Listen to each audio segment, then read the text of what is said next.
Personal na naghatid ng tulong si Pangulong Ferdinand R. Marcos Jr. sa mga biktima ng bagyo sa Masbate. At mula doon, si Eugene Fernandez, una sa balita, live.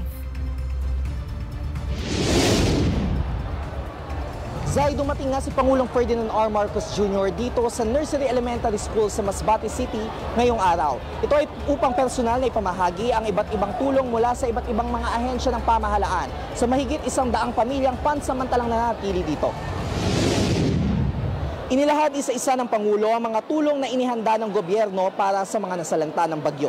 Kabilang na nga rito ang paglalagay ng food trucks para sa hot meals, mga generator, relief goods at family kits. Mismong si Pangulong Marcos pa rin ang nag-abot ng tseke ng mga cash assistance para sa mga biktima ng bagyo. Kabilang na riyan ang 29 million pesos na payroll out ng DOLE para sa tupad workers. Sinigurado rin ng Pangulo na nakaagapay ang pamahalaan sa mga residente ng Masbate hanggang sa muli silang makabangon. Kaya't huwag kayo pong mag-alala, hindi kayo basta't may iwanan na lang kahit na nakadaan na yung bagyo.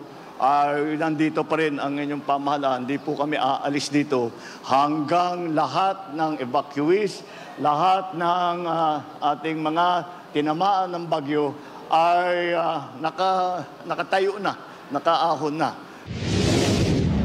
Zay, ayon nga sa Pangulo ay gagawin ng pamahalaan ang makakaya upang maisaayos ang mga nasirang classroom na nasa mahigit 800 dahil nga sa sinalanta ito ni Bagyong Opong. Habang sabi rin ng Pangulo ay gagawin din ng pamahalaan ang makakaya upang mas mapabilis ang pagbabalik ng kuryente sa buong lalawigan.